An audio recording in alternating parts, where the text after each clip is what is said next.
I'm Brian Goldfinger of Goldfinger Injury Lawyers, and you know what makes me mad? When insurance companies deny your claim for no good reason. That's why people call me. I'm the lawyer insurance companies don't want to deal with. Visit goldfingerlaw.com and get us working for you. Hello and welcome to the Raptors Reaction Podcast. I'm your host, William Liu. I'm here to speak on this completely bullshit of a game. I know it sounds like it was a close game, like it was a fun game, like it was hotly contested. The Raptors losing by a score of 121 to 119. I'm here to tell you that was not the case. This was quite honestly, the most frustrating game of the season for the Raptors. And look, the Raptors have had some bad performances. That Spurs game was awful. They've had, that Sixers game, they got blown out by like 25-30. That Orlando game, they got randomly blown out. They've had some strange losses. This one, though, is the most frustrating. I mean, when I say frustrating, I really mean that it's not like the Raptors didn't have a chance to beat the Houston Rockets on this night, right? First off, this isn't even the full Houston Rockets squad, right? They're literally signing guys off the street right now, and they're just putting them into the lineup. Like, they started Austin Rivers and Kenneth Faried, who they literally just picked up this year on minimum deals. And those two guys were great. Those two guys were great tonight. And, there's no CP3, there's no Clint Capella, there's really no continuity. And really, the Rockets have only gone by James Harden scoring like 50 points a game, literally 50 points a game. And the Raptors, actually, to their credit, the one thing they did well today was guard James Harden. All right, now James Harden still had 35 points, but he shot 9 of 25 from the field, 2 of 13 from three. He got 15 free throws because you just can't touch James Harden. But for the most part, the Raptors did a pretty good job against the one thing that the Rockets have been doing well. It's just the rest of the game. They were, when I say frustrating, I mean like the Raptors were so incredibly soft inside. Like their paint defense was so bad, they couldn't rebound. Kenneth Faried looked like freaking Shaquille O'Neal out there. All right, and look, man, we saw Kenneth Faried like 2 weeks ago, right? The Raptors played the Nets. Faried was there. I know it's a different motivation. I'm sure he wasn't. Who cares about playing with the Nets or whatever? And he got bought out eventually. But god damn, man, Kenneth Faried looked like I mean, 6 offensive rebounds by himself, 8 of 11 from the field. Incredible defensively, actually. And Faried's actually a guy who's really known for being a bad defender, despite being very athletic. Normally known as a bad... And this guy hasn't even had a good game in like 2 years. Like 2 years he hasn't had a real moment. And, of course, the Raptors make him look incredible, basically. And so first half, the Raptors give up 70 points right off the bat. I mean, they were down 20 really quick. Raptors second unit was not doing it. Greg Monroe has been so unplayably bad in the last 3 games. He came in for 7 minutes, was on minus 11. He had a stretch where, and not to pick on Moose, right? Like, look, whatever. He's like the 12th guy on the team, and this is a stretch in the second quarter. Whatever. All things considered, kind of inconsequential. But it's just frustrating. You know what I mean? Like, it's frustrating the Rockets could go get a guy like Faried off the street and give you 21 and 14. You can get Austin Rivers, who gives you 13, 5, and 6, and pretty good defense. Blowing by Kyle Lowry, by the way. Just line drive, blowed right by Kyle Lowry. Cool. But, meanwhile, the Raptors, with Monroe, I mean, like, man, there was a stretch where he had a wide open layup. He flubs it. Then the other way down, I think it was Eric Gordon running a pick and roll. Monroe literally moves out of the way so that Gordon can have a wide open layup. Like, he was in position to defend, and he was like, oh, shit, I forgot I'm terrible at defense. I'm going to move aside instead. And then, on the next trip down, Raptors get the stop. It's Monroe. The ball literally falls into Monroe's hands, and it's like, all right, cool. He's got a defensive rebound. Nope. Austin Rivers comes in and just pokes that shit away from him. Like, man. Raptors fall down 20. Defensively, again, they did a pretty good job against Harden. Like, Harden was not shooting well the whole entire night. He couldn't really get his offense going. The Raptors had a really good, smart defensive game plan, which is really, look, you got to concede something, and what they conceded were drives. And, so what they did was they sat literally parallel to James Harden on his left hand so that he couldn't get to it. They sat on the step back as much as possible, try to contest with length. And they forced Harden to drive. And when Harden did drive, the Raptors would send help at the rim. However, in the first half, I mean, we know Monroe was bad on defense, but Serge in the first half was so bad. Now, Serge recovered, and he had a better second half. He fouled out, but he was better on the defensive glass and stuff. But in the first half, Serge was so late with the help. And when he did bring help, he would leave Faried open. I mean, again, Harden makes a lot of the bigs look bad, but I know Serge is better than that, and Serge was just really disappointing in the first half. But really, it was just small miscommunications. Like Eric Gordon was getting so many open threes for the Rockets, and the Rockets didn't even shoot that well as a team. They shot 10 of 46, and they were really just bailed out from the free throw line where they shot 29 of 33. That's incredible, 88%. Shot at 88 rising. But I mean, man, so the Raptors didn't play any defense in the first half. It's all right, cool, right? Really towards the second half of the second quarter, they were starting to get their defense set. Third quarter, the defense was pretty good, and even the fourth quarter, the defense was fine. What happened in the second half, though, the Raptors just couldn't execute offensively. Now, they still had 58 points in the second half, so it looks kind of silly for me to say that. However, 9 of those points in the fourth quarter came in the last, 40 seconds or something like that. The Rockets just started giving the ball away, and the Raptors would hit threes. Okay, so that kind of salvaged it. But really, the Raptors couldn't generate any offense at all, really consistently, because the Rockets would switch, and they would have their big men show aggressively to the perimeter. Again, when your big man is Kenneth Faried, I mean, his number one defensive trait is athleticism. So I guess come out and be athletic and on the perimeter and stuff like that is actually a pretty good call. But really, the Raptors couldn't attack on these switches, right? They would try to attack these mismatches. They would go to Pascal Siakam in the post. He was really bad in the post. I don't think he scored a single time in the post today. He was in transition, his threes or whatever, but just was not there in terms of the post-up offense. And, Kawhi had some offense there. I mean, he still finished with 32 points. You can't really blame him, although he was a little bit turnover prone. Serge was not effective on post-ups on switches, especially against Harden. The Raptors kept trying to go at Harden. It just, aside from Danny Green taking a baseline for a drive, it just didn't work. And, it wasn't working. And really, Van Vliet too. Oh my God. Watching Van Vliet had a great stretch in the second quarter where he kind of pulled the Raptors. I mean, the Raptors were literally in danger of falling down 30, and Van Vliet did a pretty good thing in the first half to give the Raptors a couple of baskets, drive to the rim a couple times in transition, things like that.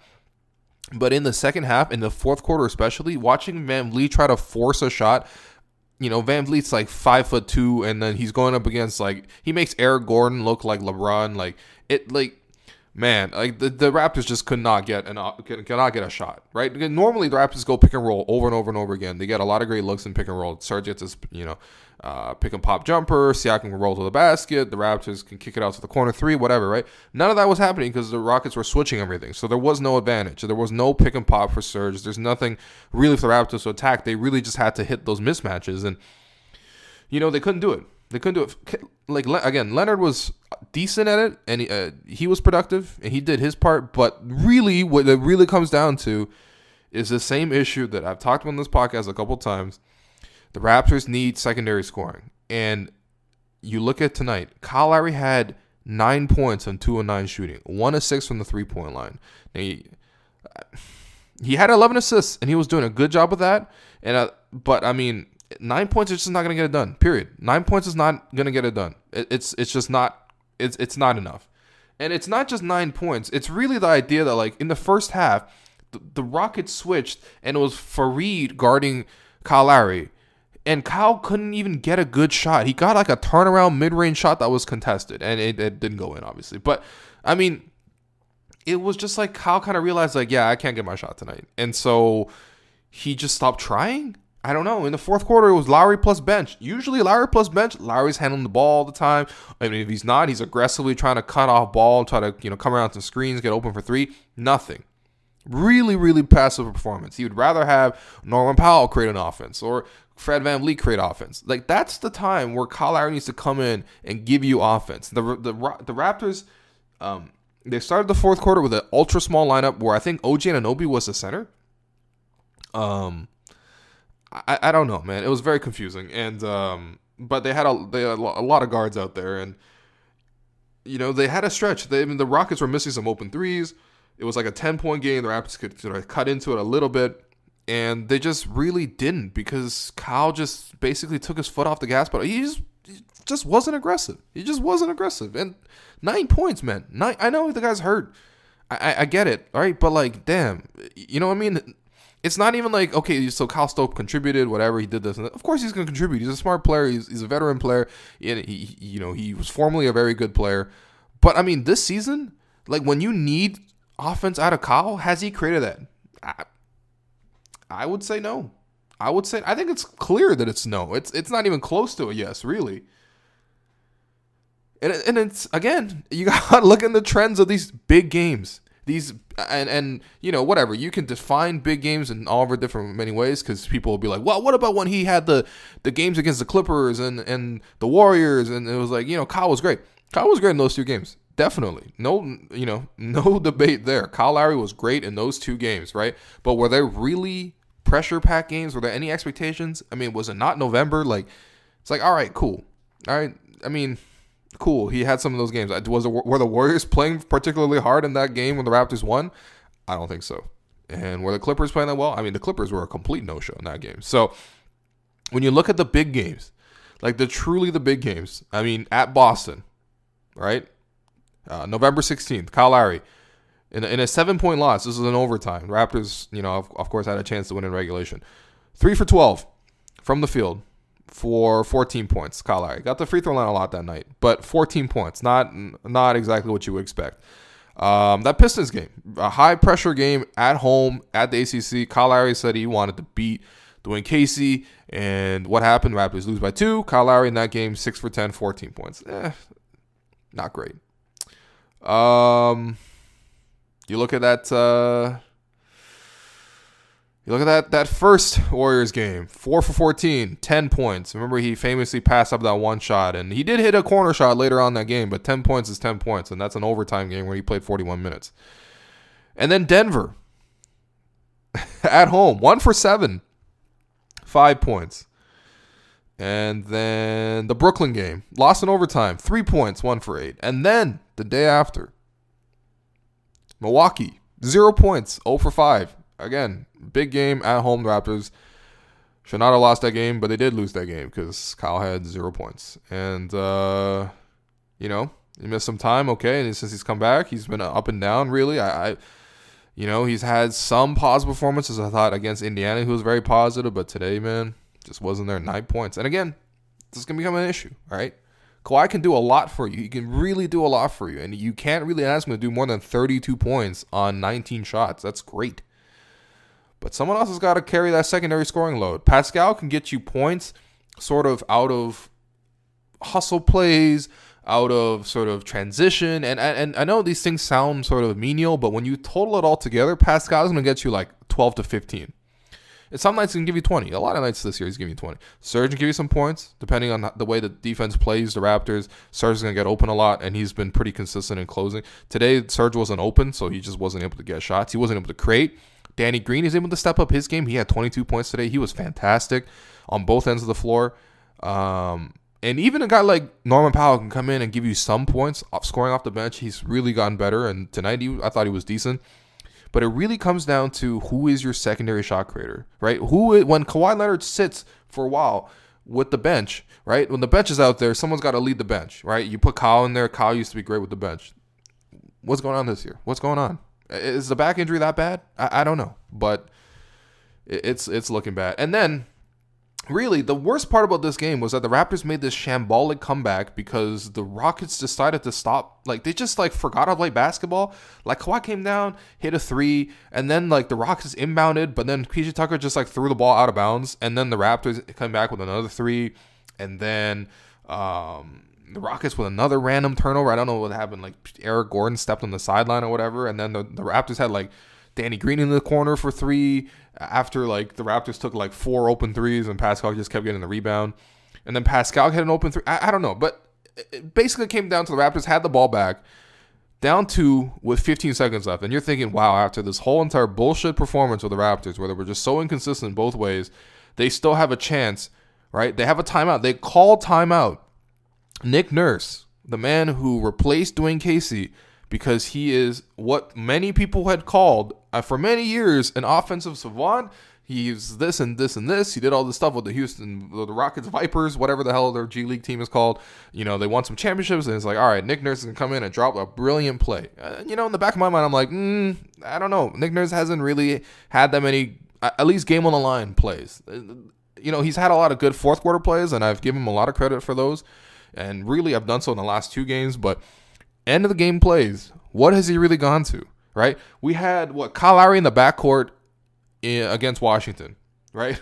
It's like 4 seconds left. Kyle Lowry gets the ball in the backcourt, throws a heave, no chance. You know, we've had a lot of Kawhi Leonard isolation.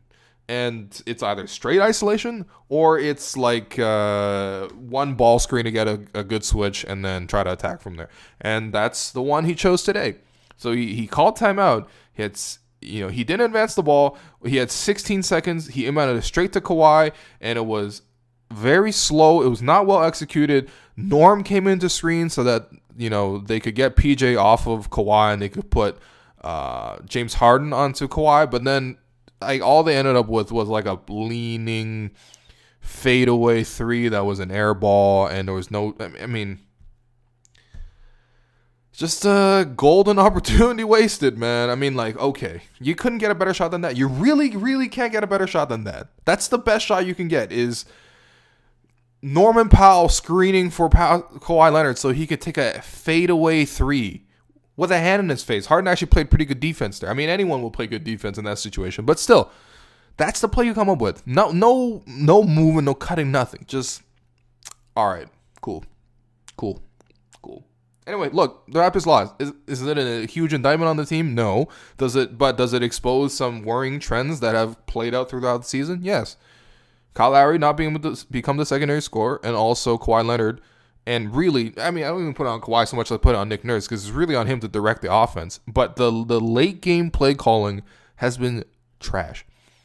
A couple of rotation notes before I move on to the stars. Again, I apologize for this recap being very, just agitated. I mean, I don't know. I mean, if you watch this game, trust me, that's how you're feeling right now. Like, the Raptors really played their most frustrating game of the season. But a couple rotation notes. OG back in the lineup after missing some time due to personal reasons. I thought he was actually decent defensively, but didn't get a lot of run. Only 11 minutes. I really thought that OG should have saw more time. But okay, maybe they're trying to ease him back in or something. Other thing that's very strange, DeLon Wright, DNPCD, coach's decision. I don't know what the explanation is. I'm sure someone's going to ask him, and who knows? I don't know. Maybe Blake has the answer, but I don't know. DeLon just wasn't in the game at all. Pat McCaw got into the game before him. CJ Miles got in the game before him. I don't know. I don't know, man. I don't know. Is there a trade coming? Like, what's going on? He's healthy. It's not like he's hurt. He is healthy. So it is confusing. It is Nick Nurse said no right today was just a rotation thing. Wanted to go bigger with Anunoby and get shooting off Miles tonight. Okay, you want to go bigger, but you got Fred VanVleet out there. Fred VanVleet. Okay, all right. Nick Nurse. The conversation needs to. Conversation needs to be started about Nick Nurse, man. Holy crap, this game was just... I mean, look, man, hey, if you wanted to make some rotational adjustments come into this game, one thing would have been not playing Greg Monroe at all. Even 7 minutes was too much, minus 11. But, wow. Anyway, in terms of your 3 stars, Danny Green, number 1, great performance. Executed defensive game plan against James Harden really well. He was the primary defender against James. Now, Harden still at 35, but Harden shot 9 of 25 from the field and 2 of 13 from deep and really got bailed out on some free throws. But what else is new?